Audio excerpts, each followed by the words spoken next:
We've all seen the movies and we've heard reports occasionally of the idea that sometimes when people are picked up on drug charges, they actually haven't committed any crime, but they've had drug evidence planted on them.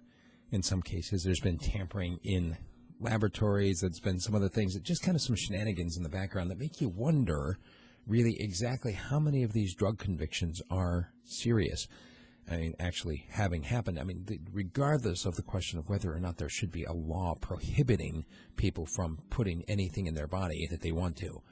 I mean, the fact that you can have somebody else arbitrarily decide for you, you cannot take substance A, B, C, or D without a doctor's prescription, or you can't put these in your body at all, or whatever. I mean, what if they decided to do that with coffee? I think I would become a lawbreaker.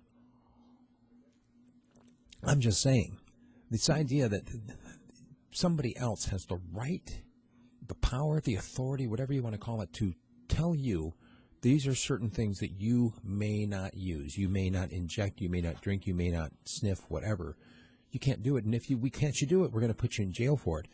That's asinine. Now, you triple that with this idea of false prosecutions, planting of evidence, and now in Massachusetts, some 21,000 cases that have just been thrown out because they have proof that the technician back in the lab was falsifying evidence.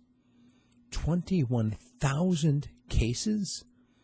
Basically, out of the 24,000 that are going to be up for review, they're saying, look, prosecutors, knowing now that you're not going to have this so-called evidence, how many of these are you willing to re-prosecute?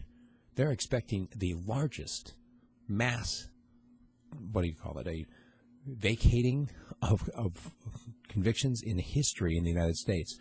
21,000 convicted drug offenders going to have their cases thrown out. So here's a question for you to ask yourself, as I'm asking myself. What would you do if you were accused of a crime which you know you didn't commit, but they claim to have evidence against you? Would you hire a lawyer? Do you have the money to hire a lawyer? Would it be about just standing on principle? Would you accept a plea deal? That's what a lot of people have done.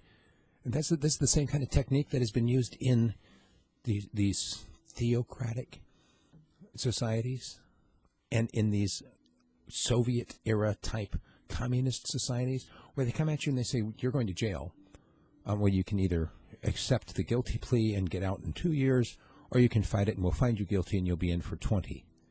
A lot of people take plea deals even though they know they're not guilty, but they want to get on with their life. And so for them, it's better to accept whatever guilty plea, go in and basically pretend to be guilty of something they know they didn't do just to get on with their life. This is a travesty and it needs to end, and I have absolutely no idea where to end it. Do you? Send me an email if you've got an idea, steve@radiofreespeech.com. Thanks.